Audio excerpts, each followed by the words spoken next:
Hello everyone, today we will learn about the relation between kinetic energy and linear momentum. As we know that kinetic energy is equal to 1 upon 2 mv square.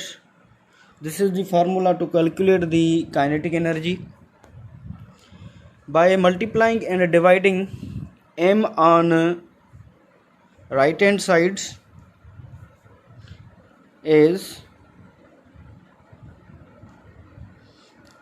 m को हम multiply और divide करवाएंगे at the right hand side, so K E will be 1 upon 2 M V square into M upon M.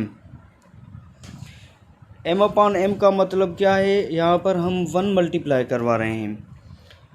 So K E will be equal to 1 upon 2,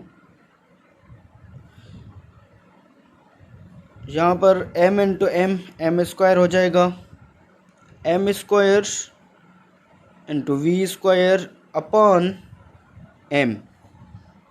ये जो m है वो upon में हम सेम रखेंगे. As momentum is equal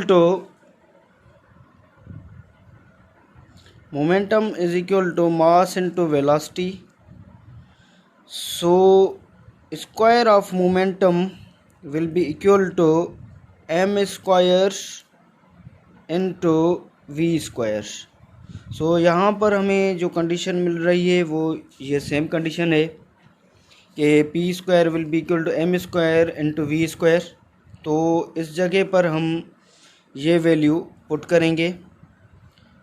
so kinetic energy will be equal to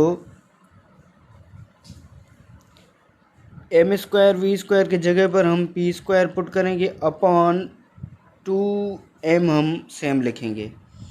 so kinetic energy will be equal to P square upon 2m. अगर momentum हम मालूम करना चाहें, so momentum will be equal to, इसको हम इक्वेशन को ऐसे लिखेंगे, P square upon 2m is equal to kinetic energy. So यहाँ पर 2m डिवाइड कर रहे हैं तो बराबर की इस साइड मल्टीप्लाई करेंगे. सो पी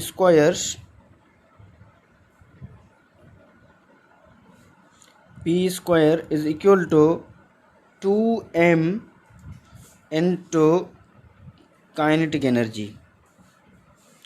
सो यहाँ पर स्क्वायर है तो स्क्वायर को अगर हम इस साइड लेके आएंगे तो ये अंडर रूट हो जाएगा. So P will be equal to under root 2m into kinetic energy. So momentum will be equal to under root 2m into ke. This is the relationship between kinetic energy and momentum. अगर in terms of kinetic energy हम momentum calculate करना चाहें, so we will use this formula. अगर in terms of momentum हम kinetic energy determine करना चाहें, so we will use this formula.